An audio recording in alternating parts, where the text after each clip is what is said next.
3. Visit to Vidyasagar. August 5, 1882. Pandit Ishwar Chandra Vidyasagar was born in the village of Bir Singh, not far from Kamarpukar, Sri Ramakrishna's birthplace. He was known as a great scholar, educator, writer, and philanthropist. One of the creators of modern Bengali, he was also well versed in Sanskrit grammar and poetry. His generosity made his name a household word with his countrymen, most of his income being given in charity to widows, orphans, indigent students, and other needy people. Nor was his compassion limited to human beings. He stopped drinking milk for years so that the calves should not be deprived of it, and he would not drive in a carriage for fear of causing discomfort to the horses. He was a man of indomitable spirit, which he showed when he gave up the lucrative position of principal of the Sanskrit College of Calcutta because of a disagreement with the authorities.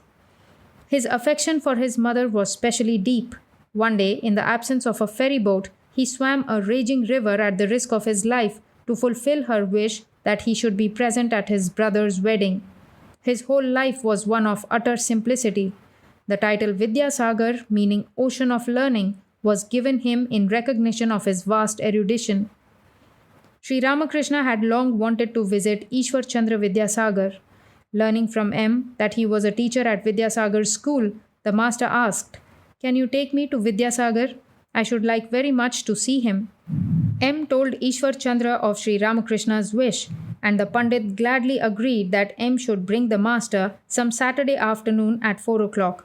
He only asked M what kind of Paramahamsa the master was, saying, "Does he wear an ochre cloth?" M answered, "No, sir, he is an unusual person. He wears a red bordered cloth and polished slippers. He lives in a room in Rani Rasmani's temple garden. In his room there is a couch with a mattress and mosquito net. He has no outer indication of holiness, but he doesn't know anything except God. Day and night he thinks of God alone." On the afternoon of August 5, the master left Dakshineshwar in a hackney carriage, accompanied by Bhavanath, M, and Hazra. Vidyasagar lived in Badur Bagan in central Calcutta, about 6 miles from Dakshineshwar. On the way, Sri Ramakrishna talked with his companions, but as the carriage neared Vidyasagar's house, his mood suddenly changed. He was overpowered with divine ecstasy. Not noticing this, M pointed out the garden house where Raja Ram Mohan Roy had lived. The master was annoyed and said, "I don't care about such things now." He was going into an ecstatic state. The carriage stopped in front of Vidyasagar's house. The master alighted, supported by M, who then led the way. In the courtyard were many flowering plants. As the master walked to the house, he said to M, like a child, pointing to his shirt button, "My shirt is unbuttoned. Will that offend Vidyasagar?" "Oh no," said M. "Don't be anxious about it. Nothing about you will be offensive. You don't have to button your shirt." He accepted the assurance simply, like a child. Vidyasagar was about 62 years old, 16 or 17 years older than the master. He lived in a 2-story house built in the English fashion, with lawns on all sides and surrounded by a high wall. After climbing the stairs to the second floor, Sri Ramakrishna and his devotees entered a room at the far end of which Vidyasagar was seated facing them, with a table in front of him. To the right of the table was a bench. Some friends of their host occupied chairs on the other 2 sides. Vidyasagar rose to receive the master. Sri Ramakrishna stood in front of the bench, with one hand resting on the table. He gazed at Vidyasagar, as if they had known each other before, and smiled in an ecstatic mood. In that mood, he remained standing a few minutes. Now and then, to bring his mind back to normal consciousness, he said, "I shall have a drink of water." In the meantime, the young members of the household and a few friends and relatives of Vidyasagar had gathered around. Sri Ramakrishna, still in an ecstatic mood, sat on the bench. A young man, 17 or 18 years old, who had come to Vidyasagar to seek financial help for his education, was seated there.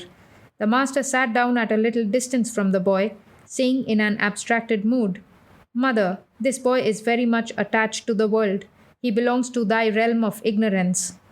Vidyasagar told someone to bring water and asked M whether the master would like some sweetmeats also. Since M did not object, Vidyasagar himself went eagerly to the inner apartments and brought the sweets. They were placed before the master. Bhavanath and Hazra also received their share. When they were offered to M, Vidyasagar said, "Oh, he is like one of the family. We needn't worry about him." Referring to a young devotee, the master said to Vidyasagar, "He is a nice young man and is sound at the core. He is like the river Phalgu. The surface is covered with sand, but if you dig a little, you will find water flowing underneath." After taking some of the sweets, the master, with a smile, began to speak to Vidyasagar. Meanwhile, the room had become filled with people. Some were standing and others were seated. Master: "Ah, today at last I have come to the ocean. Up till now I have seen only canals, marshes, or a river at the most. But today I am face to face with the Sagar, the ocean." All laugh. Vidyasagar, smiling: "Then please take home some salt water." Laughter. Master: "Oh no, why salt water? You aren't the ocean of ignorance. You are the ocean of Vidya, knowledge. You are the ocean of condensed milk." All laugh. Vidyasagar: "Well, you may put it that way." The Pandit became silent. Sri Ramakrishna said, "Your activities are inspired by sattva. Though they are rajasic, they are influenced by sattva. Compassion springs from sattva. Though work for the good of others belongs to rajas, yet this rajas has sattva for its basis and is not harmful." Shuka and other sages cherished compassion in their minds to give people religious instruction, to teach them about God. You are distributing food and learning. That is good too.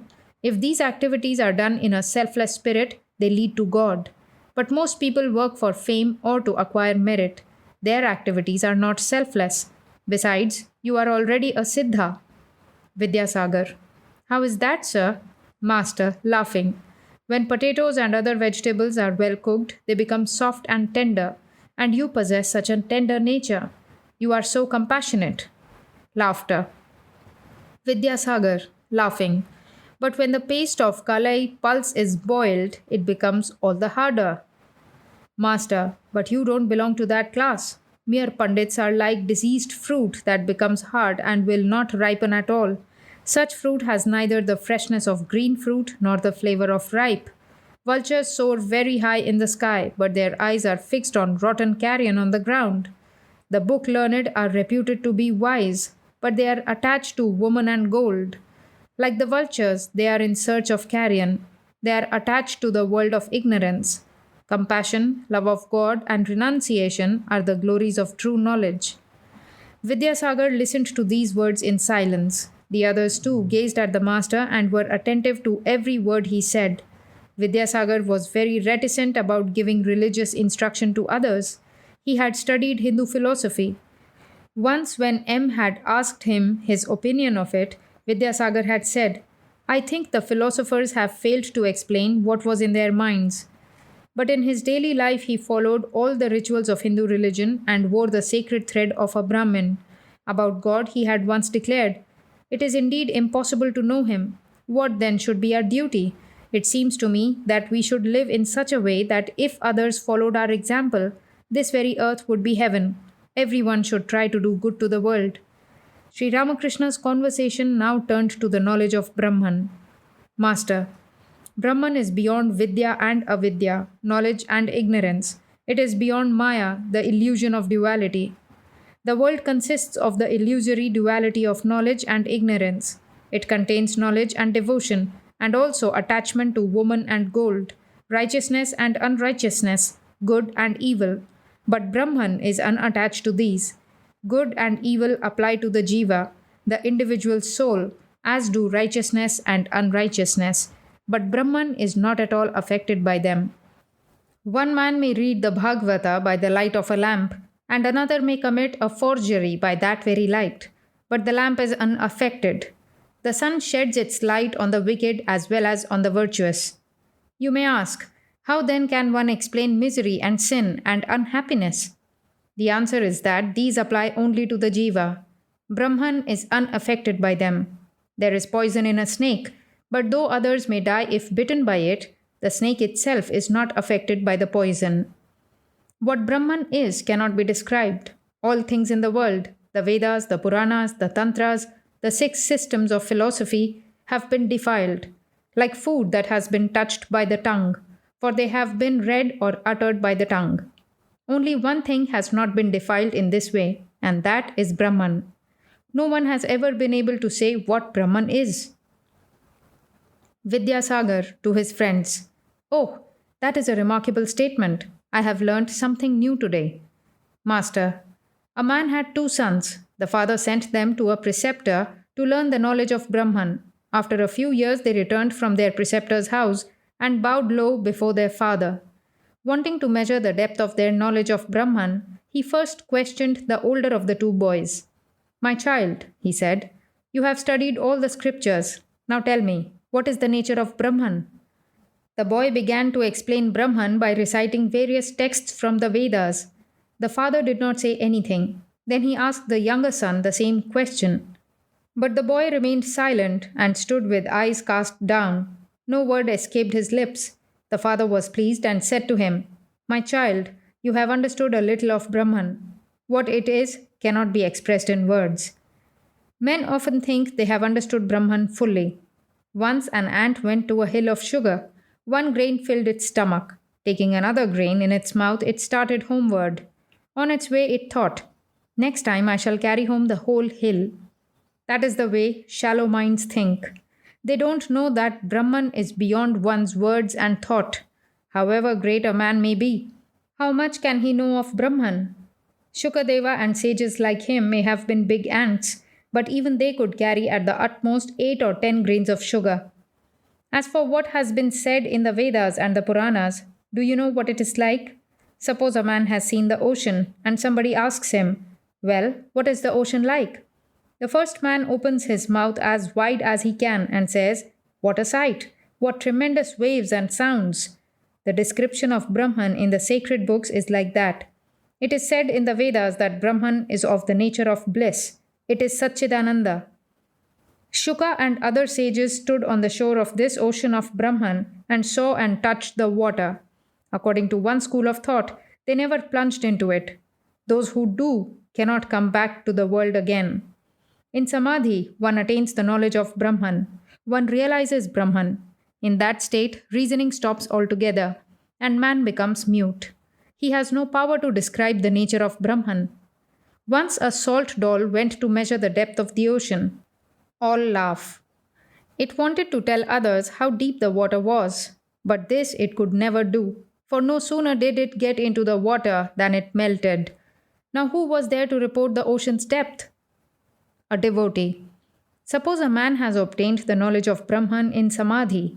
Doesn't he speak any more? Master. Shankaracharya retained the ego of knowledge in order to teach others. After the vision of Brahman, a man becomes silent. He reasons about it as long as he has not realized it.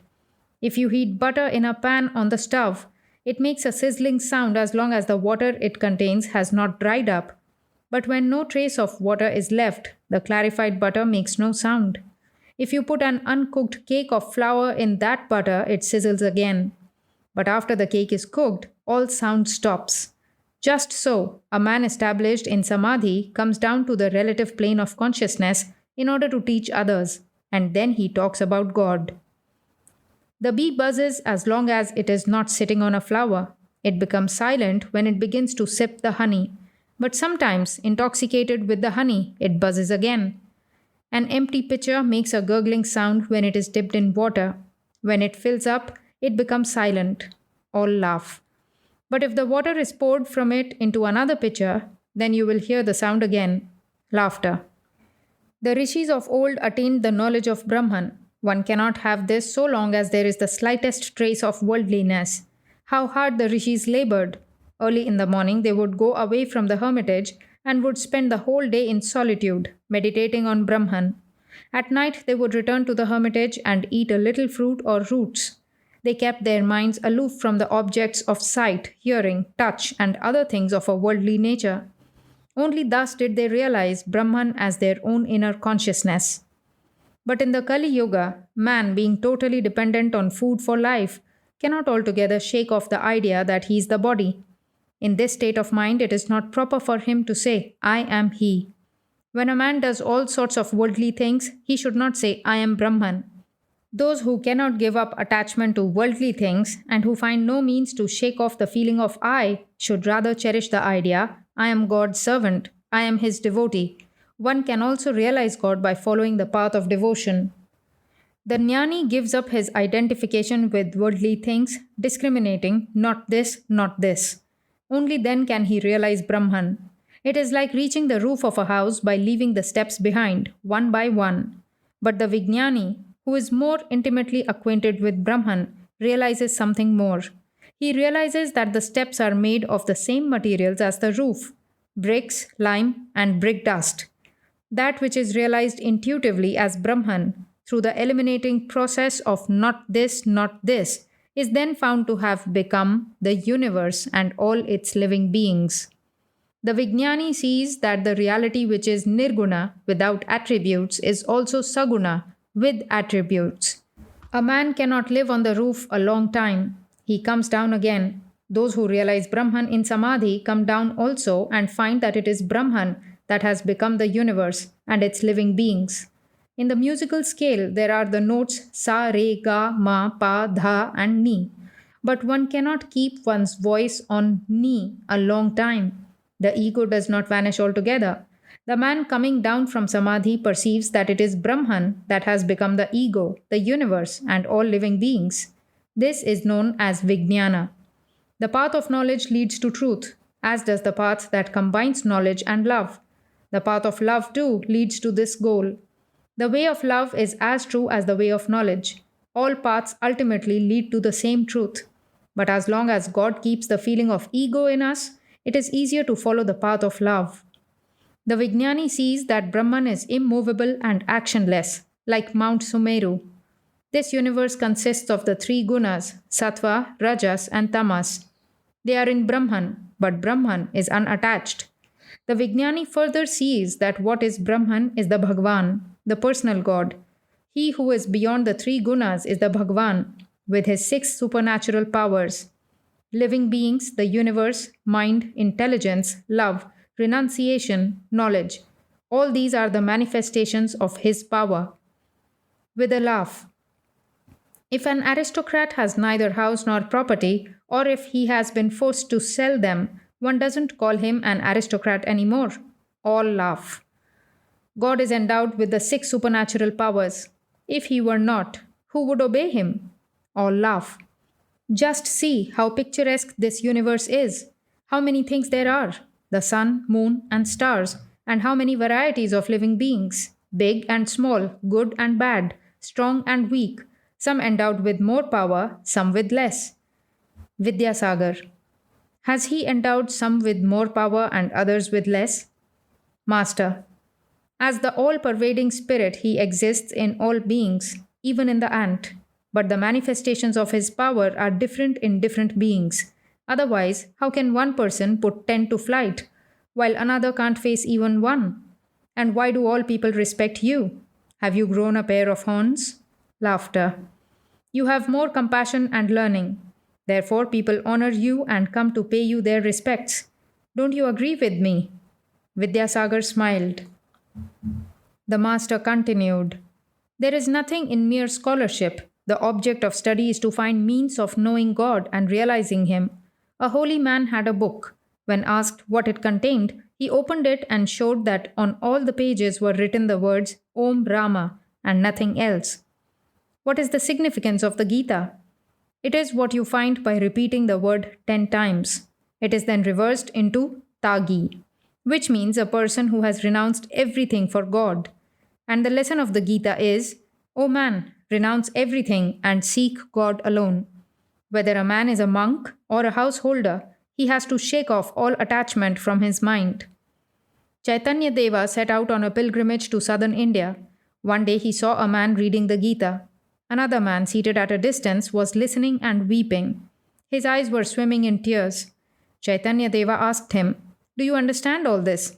The man said, No, revered sir, I don't understand a word of the text.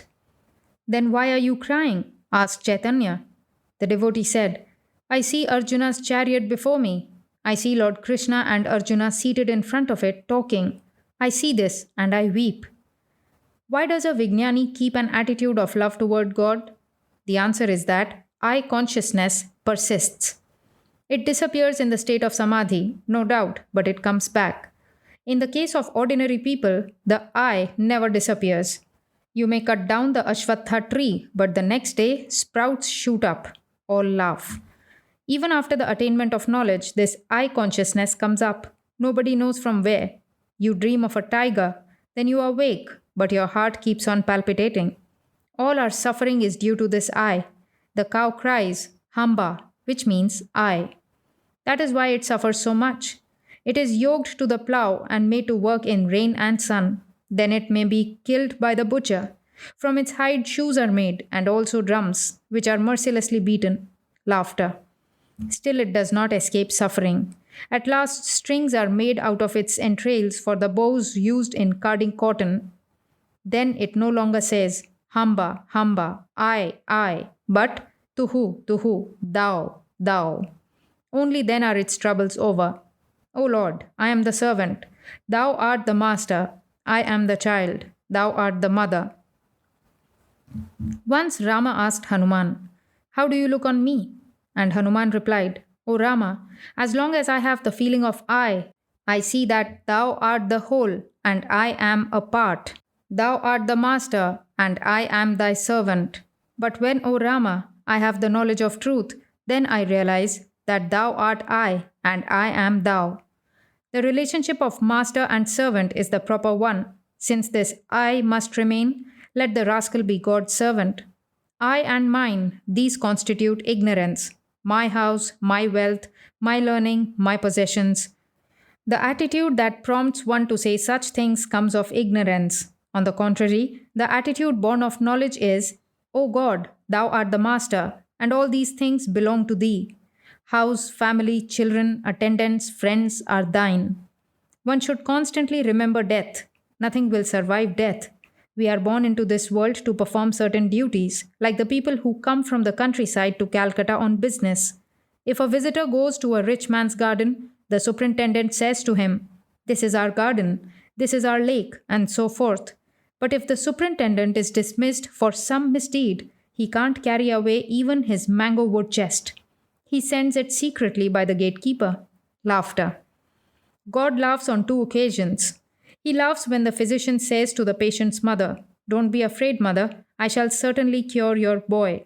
God laughs, saying to himself, I am going to take his life. And this man says he will save it. The physician thinks he is the master, forgetting that God is the master. God laughs again when two brothers divide their land with a string, saying to each other, This side is mine and that side is yours.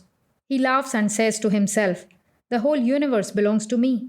But they say they own this portion or that portion. Can one know God through reasoning? Be his servant, surrender yourself to him, and then pray to him. To Vidyasagar with a smile. Well, what is your attitude? Vidyasagar, smiling. Someday I shall confide it to you. All laugh. Master, laughing. God cannot be realized through mere scholarly reasoning. Intoxicated with divine love, the Master sang.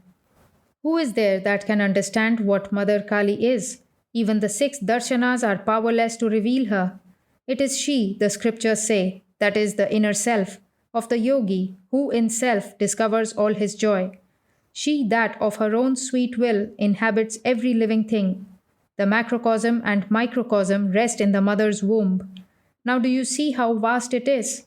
In the Mooladhara, the yogi meditates on her, and in the Sahasrara, who but Shiva has beheld her as she really is? Within the lotus wilderness, she sports beside her mate, the swan. When man aspires to understand her, Ram Prasad must smile. To think of knowing her, he says, is quite as laughable as to imagine one can swim across the boundless sea. But while my mind has understood, alas, my heart has not. Though but a dwarf, it still would strive to make a captive of the moon. Continuing, the master said, Did you notice?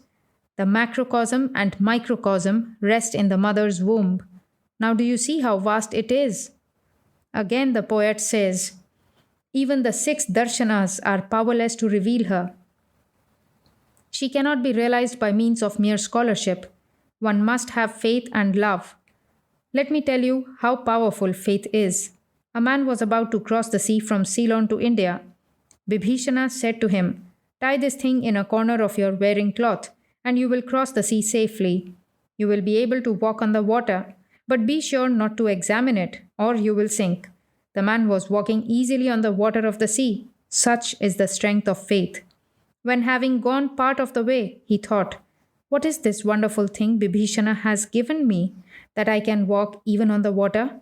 He untied the knot and found only a leaf with the name of Rama written on it. "Oh, just this," he thought, and instantly he sank. There is a popular saying that Hanuman jumped over the sea through his faith in Rama's name, but Rama himself had to build a bridge. If a man has faith in God, then he need not be afraid, though he may have committed sin, nay, the vilest sin. Then Sri Ramakrishna sang a song glorifying the power of faith. "If only I can pass away repeating Durga's name, how canst thou then, O Blessed One, withhold from me deliverance, wretched though I may be?" The Master continued, "Faith and devotion. One realizes God easily through devotion. He is grasped through ecstasy of love." With these words, the Master sang again, "How are you trying, O my mind, to know the nature of God? You are groping like a madman locked in a dark room. He is grasped through ecstatic love. How can you fathom him without it? Only through affirmation, never negation, can you know him. Neither through Veda, nor through Tantra, nor the 6 darshanas. It is in love's elixir only that he delights, O mind. He dwells in the body's inmost depths in everlasting joy. And for that love, the mighty yogis practice yoga from age to age. When love awakes, the Lord, like a magnet, draws to him the soul. He it is, says Ram Prasad, that I approach as mother. But must I give away the secret here in the marketplace? From the hints I have given, O mind, guess what that being is." While singing, the Master went into Samadhi. He was seated on the bench facing west, the palms of his hands joined together, his body erect and motionless. Everyone watched him expectantly. Vidyasagar too was speechless and could not take his eyes from the Master. After a time, Sri Ramakrishna showed signs of regaining the normal state. He drew a deep breath and said with a smile, "The means of realizing God are ecstasy of love and devotion. That is, one must love God. He who is Brahman is addressed as the mother. He it is, says Ram Prasad, that I approach as mother. But must I give away the secret here in the marketplace? From the hints I have given, O mind, guess what that being is." Ram Prasad asks the mind only to guess the nature of God. He wishes it to understand that what is called Brahman in the Vedas is addressed by him as the mother. He who is attributeless also has attributes. He who is Brahman is also Shakti. When thought of as inactive, he is called Brahman, and when thought of as the creator, preserver, and destroyer, he is called the primordial energy, Kali. Brahman and Shakti are identical, like fire and its power to burn. When we talk of fire, we automatically mean also its power to burn. Again, the fire's power to burn implies the fire itself. If you accept the one, you must accept the other. Brahman alone is addressed as the mother. This is because a mother is an object of great love. One is able to realize God just through love. Ecstasy of feeling, devotion, love, and faith. These are the means. Listen to a song. As is a man's meditation, so is his feeling of love. As is a man's feeling of love, so is his gain. And faith is the root of all.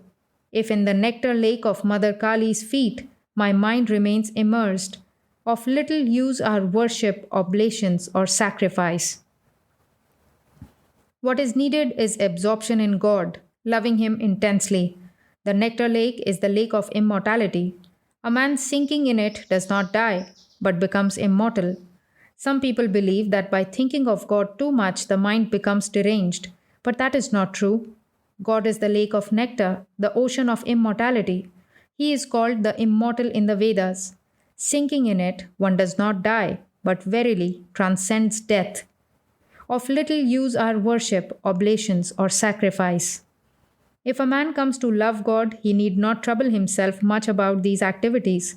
One needs a fan only as long as there is no breeze. The fan may be laid aside if the southern breeze blows. Then what need is there of a fan? To Vidyasagar, the activities that you are engaged in are good. It is very good if you can perform them in a selfless spirit, renouncing egotism, giving up the idea that you are the doer. Through such action, one develops love and devotion to God and ultimately realizes Him. The more you come to love God, the less you will be inclined to perform action. When the daughter in law is with child, her mother in law gives her less work to do. As time goes by, she is given less and less work. When the time of delivery nears, she is not allowed to do any work at all, lest it should hurt the child or cause difficulty at the time of birth. By these philanthropic activities, you are really doing good to yourself. If you can do them disinterestedly, your mind will become pure and you will develop love of God. As soon as you have that love, you will realize Him. Man cannot really help the world. God alone does that. He who has created the sun and the moon, who has put love for their children in parents' hearts, endowed noble souls with compassion, and holy men and devotees with divine love. The man who works for others without any selfish motive really does good to himself. There is gold buried in your heart, but you are not yet aware of it. It is covered with a thin layer of clay. Once you are aware of it, all these activities of yours will lessen. After the birth of her child, the daughter in law in the family busies herself with it alone. Everything she does is only for the child. Her mother in law doesn't let her do any household duties. Go forward. A woodcutter once entered a forest to gather wood. A brahmachari said to him, "Go forward." He obeyed the injunction and discovered some sandalwood trees. After a few days, he reflected, "The holy man asked me to go forward. He didn't tell me to stop here." So he went forward and found a silver mine. After a few days, he went still farther and discovered a gold mine, and next, mines of diamonds and precious stones. With these, he became immensely rich. Through selfless work, love of God grows in the heart. Then, through His grace, one realizes Him in course of time. God can be seen. One can talk to Him as I am talking to you. In silent wonder, they all sat listening to the Master's words. It seemed to them that the goddess of wisdom herself, seated on Sri Ramakrishna's tongue, was addressing these words not merely to Vidyasagar, but to all humanity for its good. It was nearly 9 o'clock in the evening. The Master was about to leave. "Master," to Vidyasagar with a smile, "the words I have spoken are really superfluous. You know all this. You simply aren't conscious of it. There are countless gems in the coffers of Varuna, but he himself isn't aware of them." Vidyasagar with a smile, "You may say as you like." Master, smiling, "Oh yes, there are many wealthy people who don't know the names of all their servants and are even unaware of many of the precious things in their houses." All laugh. Everybody was delighted with the Master's conversation. Again addressing Vidyasagar, he said with a smile, "Please visit the temple garden sometime. I mean the garden of Rasmani. It's a charming place." Vidyasagar, "Oh, of course I shall go. You have so kindly come here to see me. And shall I not return your visit?" Master, "Visit me? Oh, never think of such a thing." Vidyasagar, "Why, sir? Why do you say that? May I ask you to explain?" Master, smiling, "You see, we are like small fishing boats." All smile. "We can ply in small canals and shallow waters and also in big rivers. But you are a ship. You may run aground on the way." All laugh. Vidyasagar remained silent. Sri Ramakrishna said with a laugh, "But even a ship can go there at this season." Vidyasagar, smiling, "Yes, this is the monsoon season." All laugh. M said to himself, "This is indeed the monsoon season of newly awakened love. At such times one doesn't care for prestige or formalities." Sri Ramakrishna then took leave of Vidyasagar, who with his friends escorted the Master to the main gate, leading the way with a lighted candle in his hand. Before leaving the room, the Master prayed for the family's welfare, going into an ecstatic mood as he did so. As soon as the Master and the devotees reached the gate, they saw an unexpected sight and stood still. In front of them was a bearded gentleman of fair complexion, aged about 36. He wore his clothes like a Bengali, but on his head was a white turban tied after the fashion of the Sikhs. No sooner did he see the master than he fell prostrate before him, turban and all. When he stood up, the master said, "Who is this? Balaram? Why so late in the evening?" Balaram: "I have been waiting here a long time, sir." Master: "Why didn't you come in?" Balaram: "All were listening to you. I didn't like to disturb you." The master got into the carriage with his companions. Vidyasagar to M softly: "Shall I pay the carriage hire?"